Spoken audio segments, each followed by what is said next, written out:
एक बादशाह था जिसकी 6 बेटियां थीं। वो बेटे के लिए बेताब था। जब मलिका ने एक और हमल की खुशखबरी सुनाई तो बादशाह का चेहरा तारीक हो गया। उसने एक जालिमाना फरमान जारी किया, अगर ये बच्चा भी लड़की हुई तो वो अपनी पहली सांस तक नहीं बचेगी। मलिका का दिल खौफ के कुएं में डूब गया। वलादत का वक्त करीब आया तो बादशाह ने दाई को अपने हुक्म की तामील यकीनी बनाने का हुक्म दिया। वो लम्हा आया और एक हैरानकुन खूबसूरत बच्ची दुनिया में आई। दाई ने उस मासूम चेहरे को देखा और उसका हाथ रहम से रुक गया। बच्ची हंसी और उसके होंठों से खुशबूदार फूल बिखर गए। हैरान दाई मलिका के पास दौड़ी। सच्चाई जानकर मलिका भी इतनी ही हैरान हुई। उसने दाई को सोने चांदी देकर बादशाह से झूठ बोलने के लिए रिश्वत दी ताकि छोटी शहजादी को खुफिया तौर पर पाला जा सके। उसके पहले कदम से ही किस्मत उसके कदमों तले खिल उठी और इस तरह 7वीं शहजादी छिपकर बड़ी हुई। जब वो चलने लगी तो हर कदम पर खालिस सोने और चांदी की ईंटें जाहिर होने लगीं। मलिका ने चोरी छुपी ये खजाना जमा किया। साल गुजरे और एक कहत पड़ा जिसने खजाना खाली कर दिया। जब बादशाह मायूस बैठा था तो मलिका अपनी खुफिया जखीरे से ईंटें लेकर आई। वादा करो कि मेरी जान बख्शी जाएगी, उसने इल्तिजा की। बादशाह राजी हो गया और मलिका ने आखिरकार अपनी बेटी को जाहिर किया। शहजादी चली और बेशकीमत धात की ईंटें बिखर गई। उसने मुस्कुराहट बिखेरी और फूलों की बारिश होने लगी। बादशाह का दिल अपने सबसे छोटे बच्चे को पहली बार देखकर पिघल गया। उसने मलिका को माफ कर दिया और अपनी बेटी को गले लगा लिया। लेकिन 6 बड़ी बहनों के दिलों में जलन एक जहरीले शौले की तरह भड़क उठी। रंजिश को खत्म करने के लिए बादशाह ने अपने प्यारे 7वें बच्चे के लिए एक शानदार अलग महल बनवाया। एक दिन बादशाह ने एक सफर की तैयारी की।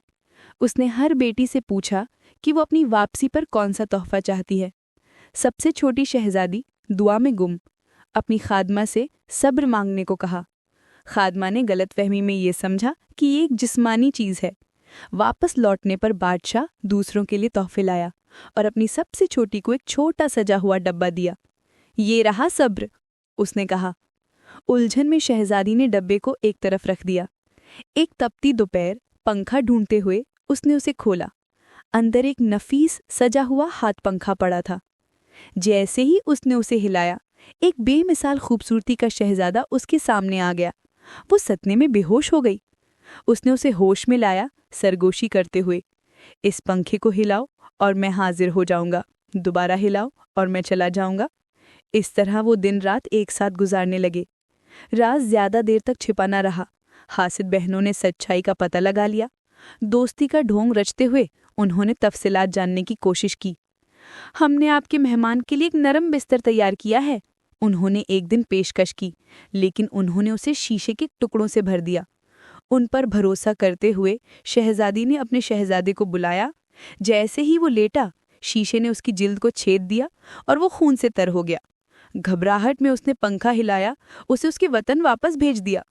दिन महीनों में बदल गए, लेकिन शहजादा कभी वापस न आया। वो रोई और पंखा हिलाती रही, लेकिन कोई फायदा न हुआ। आखिरकार उसने उसे ढूंढने की अहदबंदी की। एक नौजवान का भेष धारण करके वो एक खतरनाक सफर पर निकल पड़ी। घने जंगलों में भटकती हुई वो एक पेड़ के नीचे आराम कर रही थी कि उसने एक तोते और मैना की बातचीत सुनी। मैना ने इलाज बताया। असल इलाज है इस जंगली कबूतर देव हैकल का शोरबा, जो इंसान जितना लंबा और नीलम जैसी आंखों वाला है। अगर वो शोरबा पी ले तो उसके सारे जख्म ठीक हो जाएंगे। ये सुनकर पुरअज़्म शहजादी ने उस अफसानवी परिंदे को ढूंढने का तैयार किया। लंबी तलाश के बाद उसे एक घने जंगल में देव हैकल नीली आंखों वाला कबूतर मिला। चालाकी और एहतियात से उसने एक जाल बिछाया, उसे पकड़ा और मौजज़ती शोरबा तैयार किया। उसकी खुशबू हवा में फैल गई।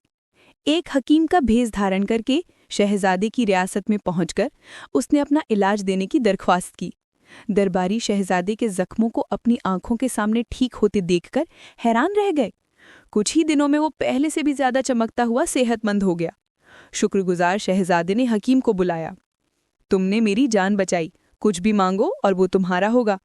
हकीम मुस्कुराया। मेरे प्रभु, क्या आप मुझे पहचान नहीं पाए?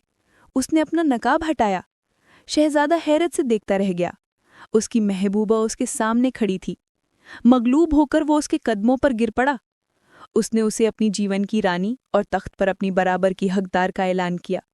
एक शानदार शादी हुई। 7 दिन और 7 रात जश्न मनाया गया। शहजादी ने अपने वालिद को पैगाम भेजा। बादशाह, मलका और सभी 6 बहनें मौजूद थीं।